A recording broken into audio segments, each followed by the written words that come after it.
Good afternoon, everyone. I'm Sarah Todd, and I just wanted to briefly introduce you, Heston, because, being a chef and restaurateur myself, it's such a pleasure to be in conversation with you today.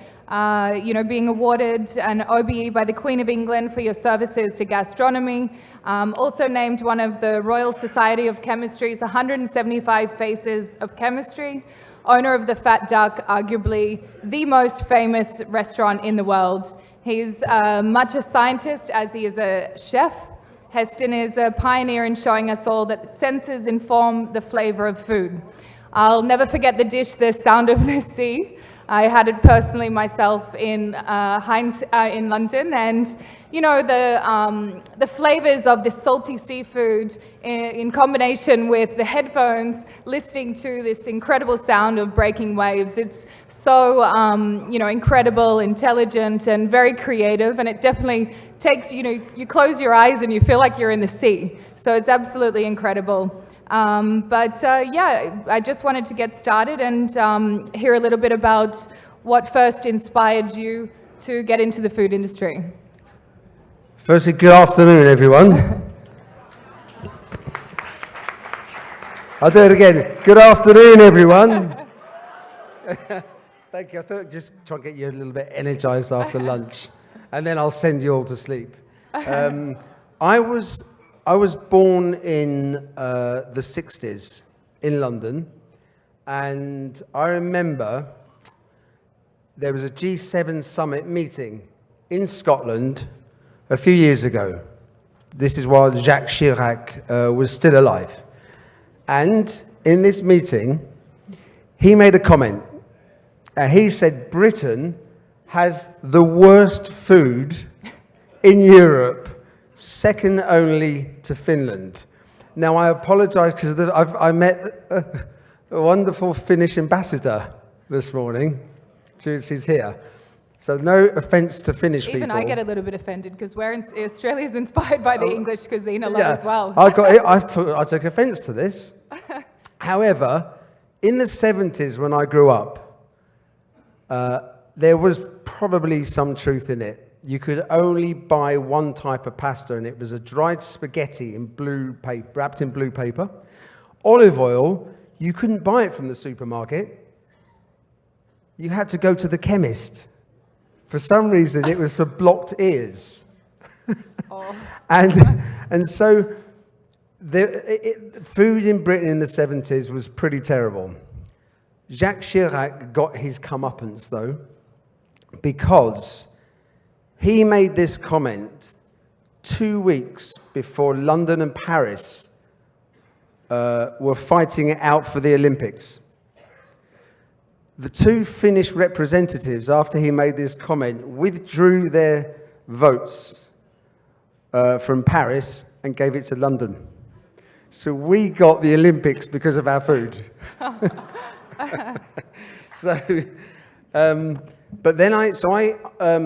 I didn't grow up we used to go to Cornwall, which is on the south coast of England. I'd never been to a Michelin-starred restaurant until I was 15. And my folks read about a 3 Michelin-starred restaurant in Provence, in Van Gogh, where basically he lived and painted. And they'd never been to a Michelin-starred restaurant. So I didn't even know what an oyster looked like. And I'm sitting we go to this restaurant.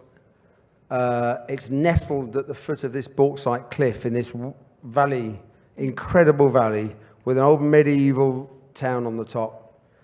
And I remember sitting on this terrace with the noise of the waiting staff, the feet crunching on the gravel, this soft crunch, this intoxicating smell of lavender. The crickets, the noise of the crickets singing filled the air as the sun was going down, and then this rock was lit up at night. There was a sommelier, a winemaker with a handlebar moustache, a leather apron and a tastavan, which is the metal wine tasting cup. The cheese trolley was the size of a chariot. They were pouring sauces into soufflés and carving legs of lamb at the table. Chinks of glasses. I'd never seen anything like this in my entire life.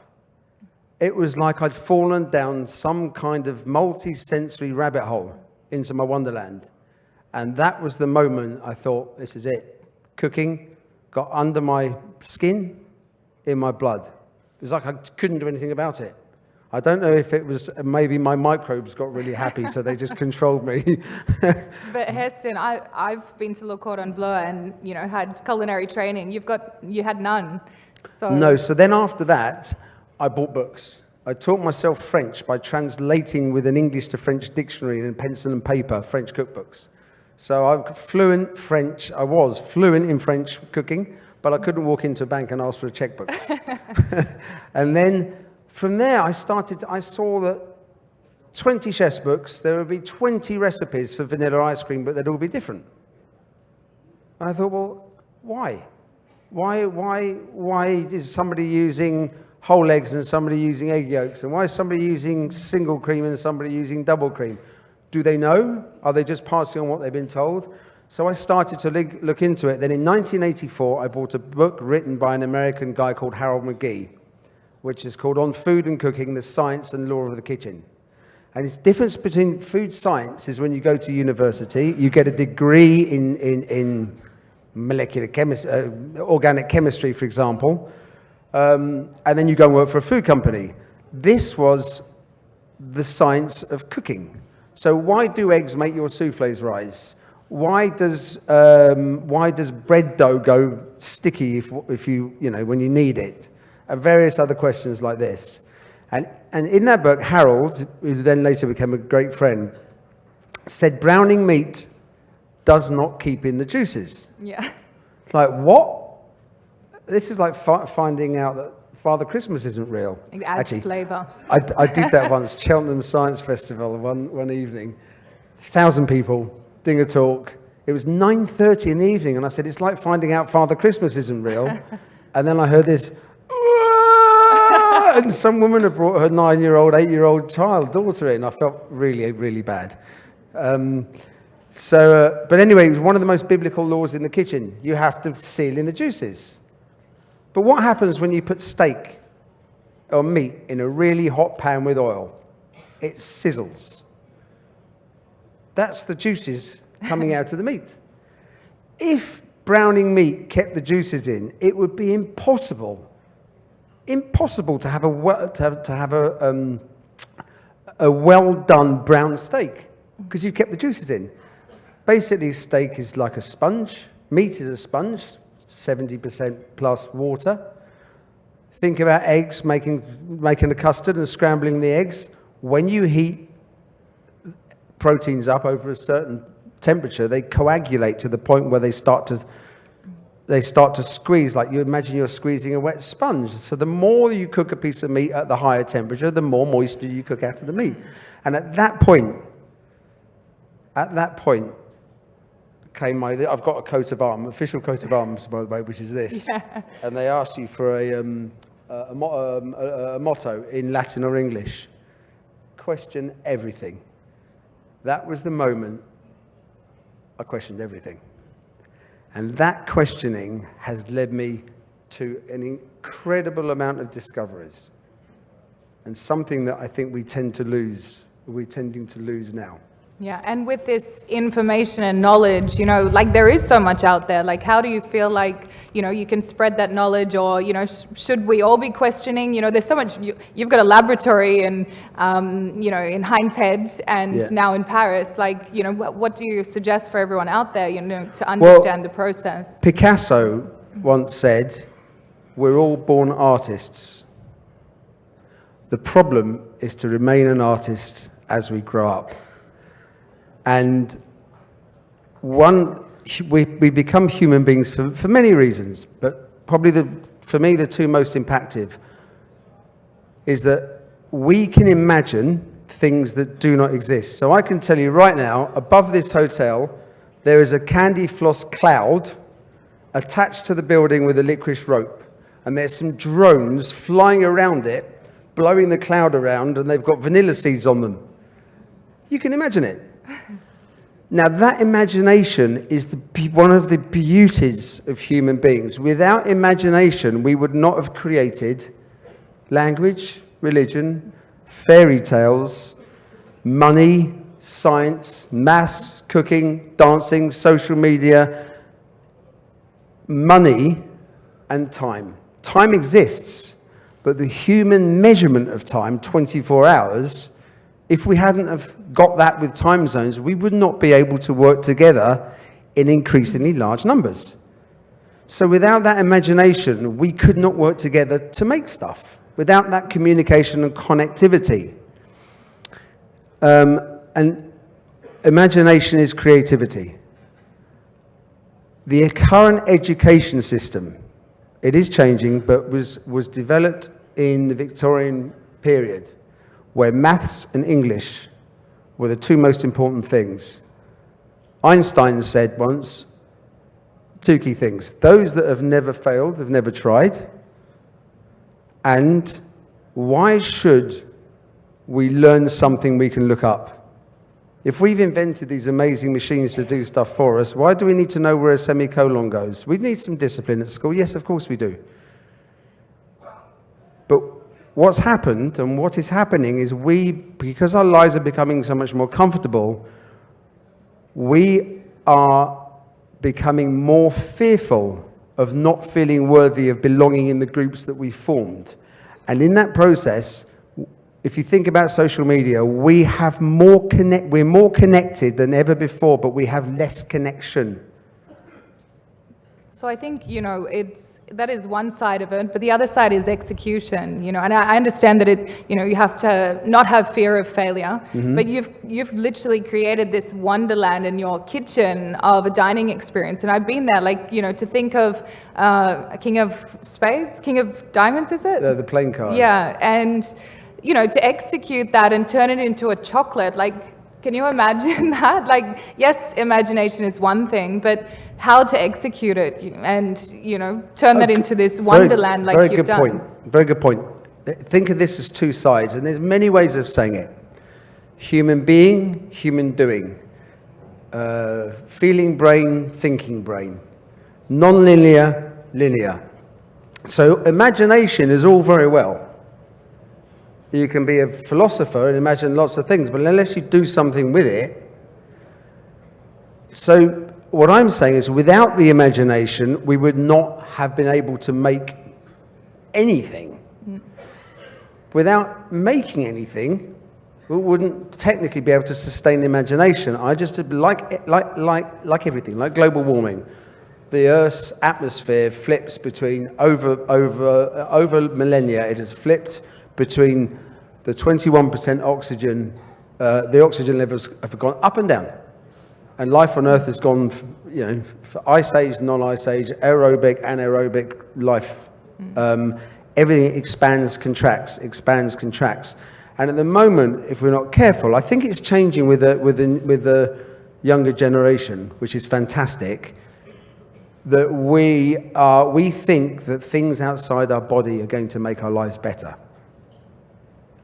So living older, more money, more friends on social media, new house, family, all of this stuff.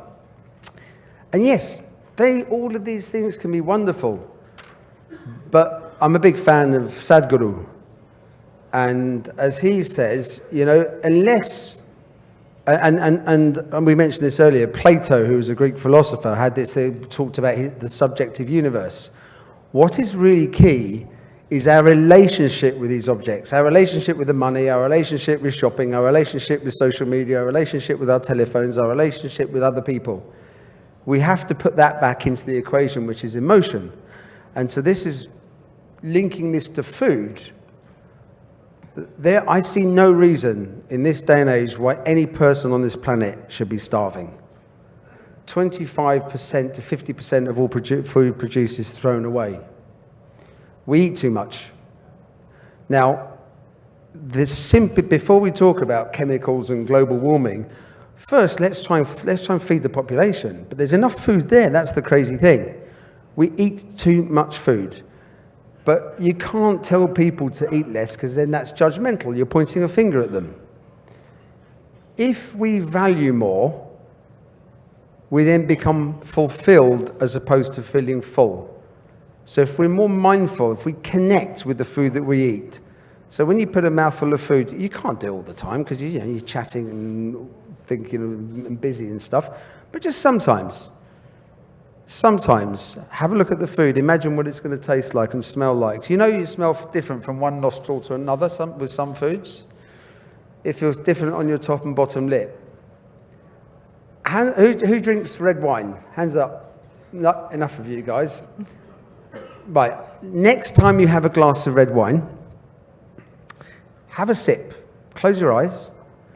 And imagine, picture somebody that fills you with love and joy and happiness. You can't think bad thoughts. Picture them, have a sip. Okay? Then immediately, picture somebody, and we've all had them in our lives, or might still have them, that fills you with frustration or jealousy or rejection or anger or blame or whatever, negative. Picture them, have a sip. It's a completely different wine. But we wouldn't know that because when we eat, generally, we're distracted. And that's because of media, you know. I think there's so many different trends and, you know, we should have this diet or that diet, you know, we should eat more protein, eat more vegetables. You know? Yes, we should be less judgmental. Less judgmental. There was a famous professor, Japanese professor called Emoto, who did a lot of experiments with water, where he took water, subjected it to emotion. And music and other things. And then he froze it -20 to -23 degrees. And then they did 50 samples. And whenever they had 10 that had the same of the 50, then they showed it. You can see this online. It's a 3-minute clip. When the water was subjected to happiness and love and gratitude and Mother Teresa and a child and all this kind of stuff, the crystals are beautiful. When it was subjected to hate and things like that, the crystals, you can see the difference. And having, I think we are hurtling towards Alzheimer's, dementia, type 3 diabetes, Parkinson's, because one of the reasons is we've lost our awareness. But we can get it back. That's the beautiful thing, and it doesn't cost anything. So connecting with the food that we eat, carry on doing all the amazing research that we've done, but it's trying to put the being back into the human, when we become human doings more than human beings. And Emoto said, he didn't smoke. He said the worst thing about cigarettes is the smoking kills on the packet. Because let's say the person wants to give up, they might feel like they might be embarrassed, they might feel guilty. But the packet is telling them that they're an outcast. So they smoke, feeling guilty, trying to tell themselves not. And you know, if I say to you guys, don't think of a pink elephant, it's too late. And the more you try and not think of a pink elephant, the more you think of a pink elephant. It's just the way the brain works. But with this, you know, today's society, there is just so many things flashed at us, you know, and I think because I'm a chef and I'm a cook and I'm in this industry, I understand that, you know, there's branding and all of this going behind it, but the everyday consumer, how do they know what's right and what's wrong? This is a big problem because it's not fair. What's happened is the big companies have found ever increasing ways, more subtle ways, to extract money from us. And we just don't realize it. We don't realize that when we read our Kindle is reading us. It's reading us. So I think two of the sort of diseases of today's society, it's not a disease, a malady, I don't know what to call it really, but is disruption. We're disrupted, we're continually disrupted. Imagine if you want to go and do something, there's someone just pulling your sleeve saying, can you please go and put that in the cupboard? Can you please go and can you just answer that phone for me? Can you just go and do this? You never get on with anything. You're always disrupted. And interruption. So when you're talking to somebody and then they just say, you might be talking about, I don't know, open heart surgery or I don't know, your sister. And then they just say, oh, did you see that program on TV last night? Which means they weren't listening to you. Yeah. In the first place. We're too distracted. Well, how do you have any tips for people to live more mindfully? Yes, I mean, there's the obvious ones of meditation, but in fact, if you can do just there's this classic simple one. Take a raisin. Look at the raisin. Just look at it and roll it around between your thumb and forefinger. And look at where the light shines. Look at where the creases are. Is it sharper at one end than the other? Imagine that's been on a tree. How much was it sun ripened? What was the family like that actually grew those raisins and worked hard to harvest them, and how did it get there? Then as you roll it around your fingers, feel the difference between your forefinger and your thumb. And feel the raisins softening between your forefinger and your thumb. And see how the light changes and the creases change. You can draw this out as long as you want, really. But then imagine what it's going to taste like and what the texture will be like. Bring it up to your nose, have a sniff. Try this nostril and try this nostril. Is there a slight difference or not? Put it in your mouth. Feel the difference between the top and the bottom lip. Then feel it in your teeth and then roll it around your mouth. And then just have a soft bite. And then just wait for that soft crunch. Are you getting sweet, sour, bitter? And then what about the flavors? And then as you eat it, you then connect with this raisin. And then when you swallow it, can you feel it going down? Now, that simple experiment it will be the best raisin you've ever eaten. I guarantee it. Instead of what we generally do is stick our hand in a big bowl of raisins and just go, it's very, very different.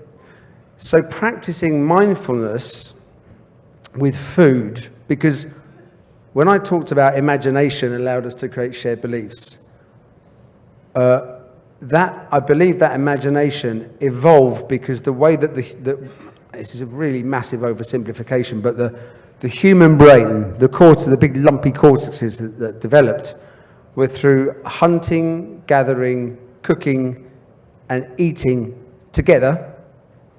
It was what we hunted, gathered, prepared, cooked, ate together, and our relationship with that. So if you cook food, how come your mum's or your grandmum's food always tastes the best? If you cook food with love, with gratitude, with connection, and there's a reason why, Reed earlier was talking about storytelling.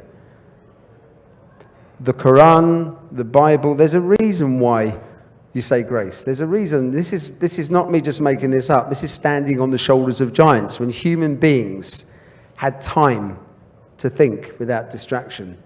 And people like, there's a Greek guy called Archimedes, which I think is amazing, about 3,000 years ago, probably he wasn't the first one, but first recorded, looked up at the stars and thought, hang on a second,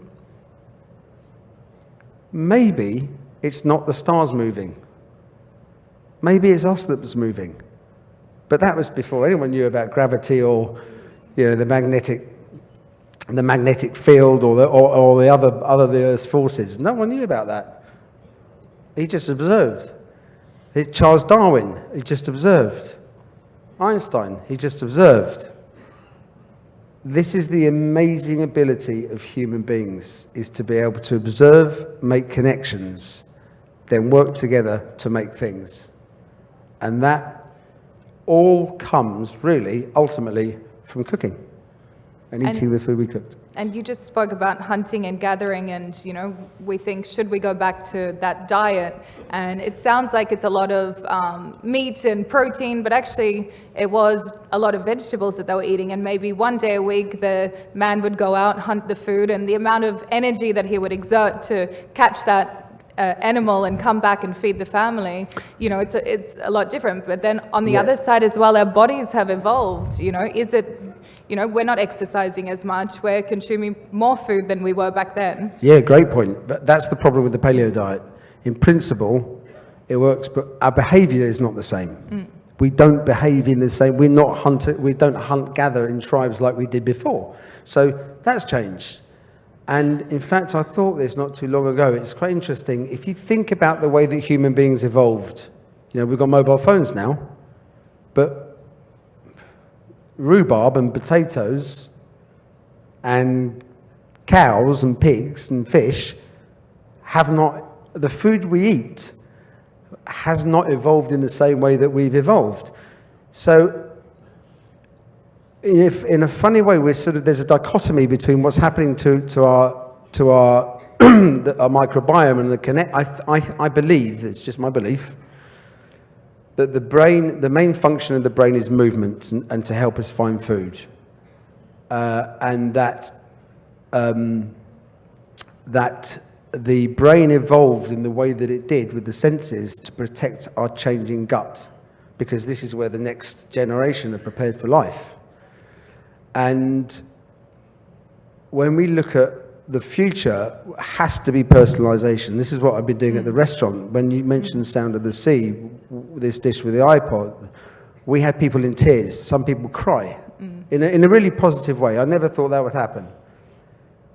But they cry because something triggered their memory. It took them back to a wonderful place in their childhood.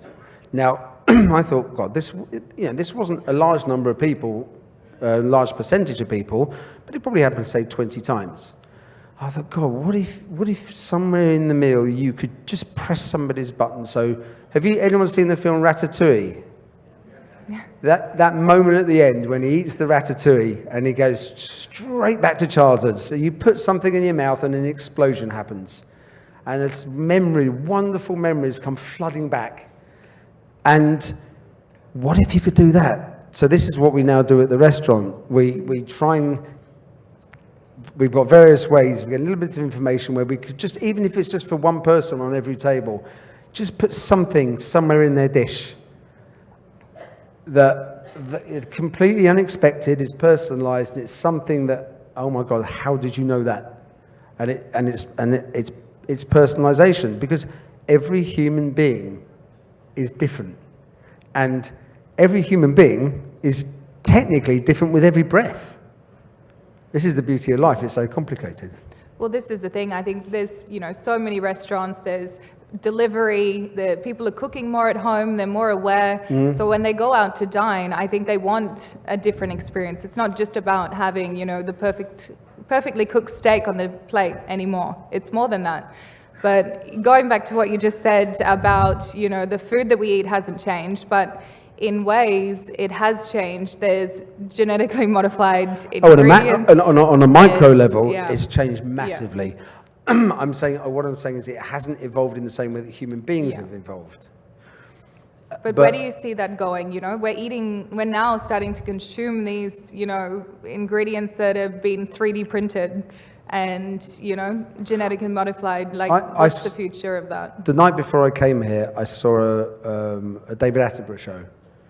And I've seen a lot of his shows, but it was unbelievable. And two things struck me. One, my God, there was a lioness trying to feed her cubs. It's not lucky, because we've actually worked together to make it easy to get our food, which means the downside is our food is so easy to come by, we don't appreciate it anymore. We don't value it in the way that we used to. Not like that lioness. There was a beetle that climbed a sand dune every morning. It's like a human climbing Everest, just to do a handstand to get the morning dew on its back, to get water every day. Wow. You think, oh my God, our life is so easy compared to that. So that was one thing that struck me. The second thing was at the end of it, it was in Indonesia, the forest.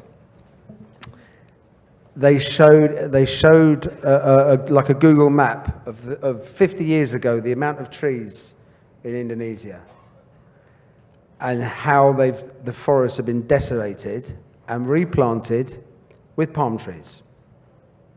So there's a lot of talk about eating meat, and yes, we eat too much meat, and there's a lot of argument about that, but this is the complicated thing with food. If you look at veganism, for example, how many vegans eat food with palm oil in it? This sea of palm trees, which is killing off wildlife, palm oil it's so terrible, but it's in so many foods that we eat. So when you start going into the ethical nature of what we should eat, it gets really, really muddled and complicated. But as I said before, first, I just don't understand why there are starving people in the world whilst we throw so much food away. I don't get it. It just doesn't. There must be something that can be done. I haven't got an answer yet. You're working on it. But I'll be working with on your new lab in Paris. My new lab. It's in Provence, actually. Oh, yeah? Nice. Yeah. So we've got a question from the audience, and it says, what is the role of molecular gastronomy in Indian cuisine? And they're both very similar, actually. And what happened to molecular gastronomy? Is it a fad, or is it...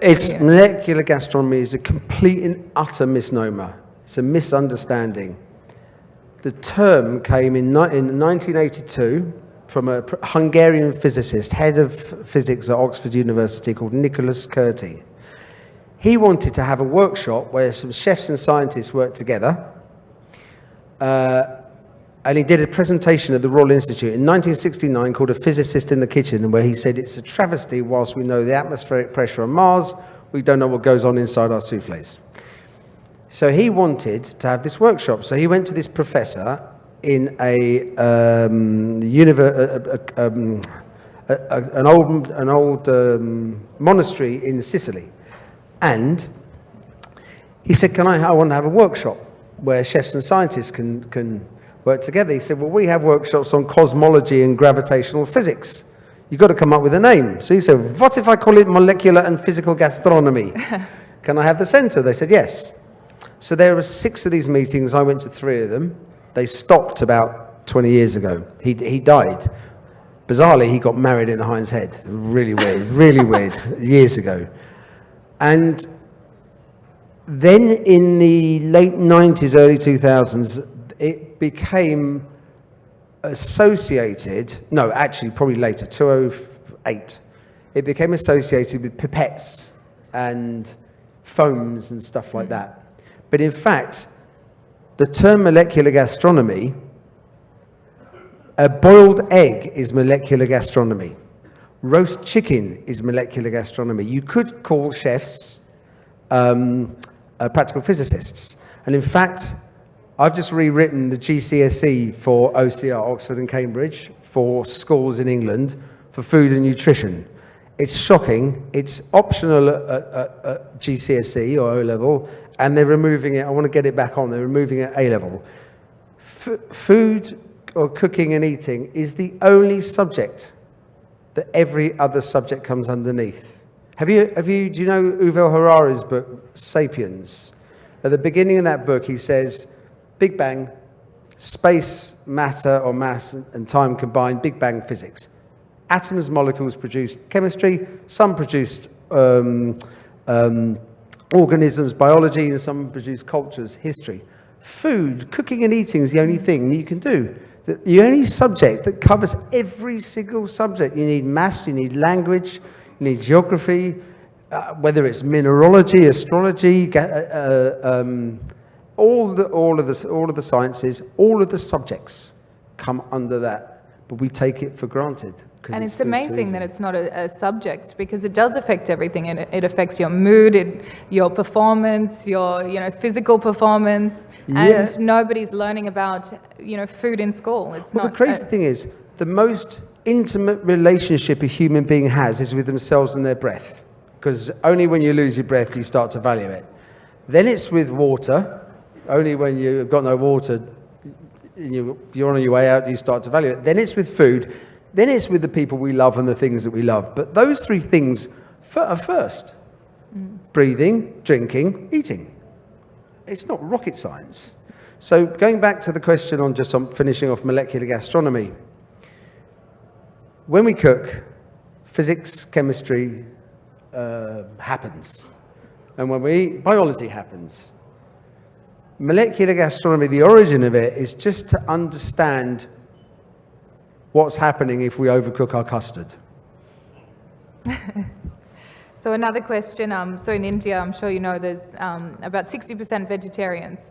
And the question is, does the trend of vegetarian and vegan take away from experimenting with ingredients and flavors?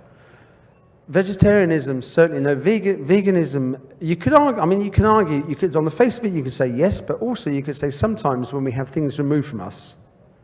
Another Picasso quote is, I heard recently, if I've run out of red, I'll use blue. So you can argue that actually less choice can force creativity. At the restaurant, I had a big thing. We have with the tasting menu, with the sound of the sea and all the other dishes. I didn't want a vegetarian to come to the restaurant and end up with a bowl of lentils. I wanted them to have the same experience, but we've got the whole menu in vegetarian with the same dishes. So I think. No, it's all of this helps force creativity. And even personally, I've been cooking in India for 5 years, and it is, every single menu I create is 50-50 vegetarian and non-veg. Yeah. And you have to be creative because, in Australia, we grow up on, potatoes or meat and 3 veg, and, you never think about 3 meat and veg. Yeah, it's the new trend. But honestly, I don't see it as there's no limitations in it. And, No, you can be equally creative, and it's just, again, opening your mind. Totally. And there's so many things you can experiment with. Another question is, how can we incorporate other senses, hearing, into food at home? At home, yeah. At home, again, start off with experiments. Either any excuse to have a glass of wine is a good one, but you can do it. You can do it with anything that's sort of. The good thing of wine is it'll have some sweetness, some sourness, some bitterness. It won't have salt, but there'll be a bit of salt in it. But you can do it with if you don't drink alcohol, do it with a veg juice that's acidulated with a bit of apple in and stuff, so it's got sweet and sour and bitter. And then I did this to a room full of about 600 people in Australia about 5 years ago. They had 2 glasses of wine, and I played 3 pieces of music. One was Camina Barona. I can't sing to save my life, but you know the piece I mean? It's a big opera. Go and sing it. It was an Old Spice advert in England. Oh, yeah? I played the Nutcracker Suite, but with a little with a high pitch. And then the third one was the Girl from Ipanema. And asked them to rate the wine out of 10. And it was the same wine. And they rated it 25% differently. Wow. Just from the music. Another experiment. So you can play around with that. Also, another experiment. Write the word. You can do it with coffee, but let's just stick to wine. Take a glass of red wine. Write the word wine in round letters. So there's no sharp corners, like balloons. Wine on one piece of paper, or on the other side, write the word wine in jaggedy letters. With the same hand. You've got to keep the same hand because it tastes different left and right hand. Look at the round letters wine, have a sip, turn the piece of paper over, look at the jaggedy one, sip. It's sharper with the sharper letters.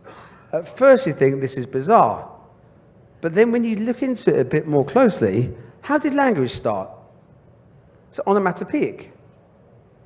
And it would have mimicked, if you think about the word sharp, you can have a sharp knife, you can have a sharp taste, you can have a sharp person.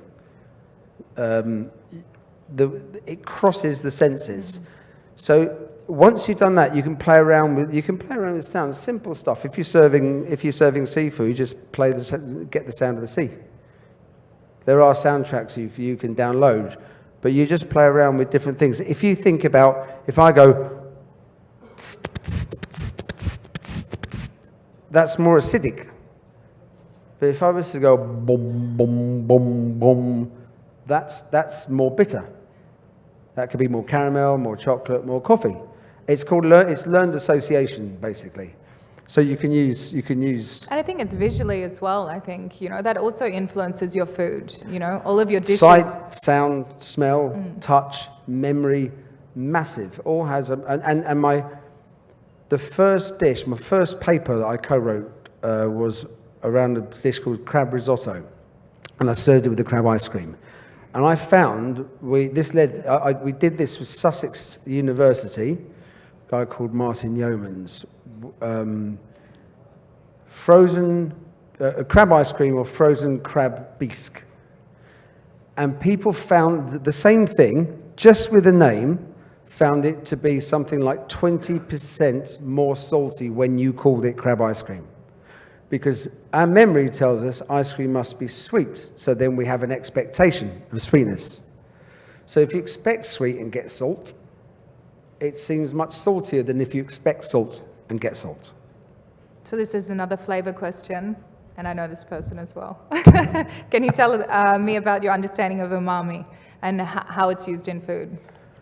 Well, there's a lot more, but let's say there's 5 basic tastes: sweet, salt, sour, bitter, and umami. And umami means meaty, and it was discovered by a guy called Professor Aikida in 1908 in Japan. And he was tasting a dashi. Excuse me. And again, this is a bit like Arcturman with the stars.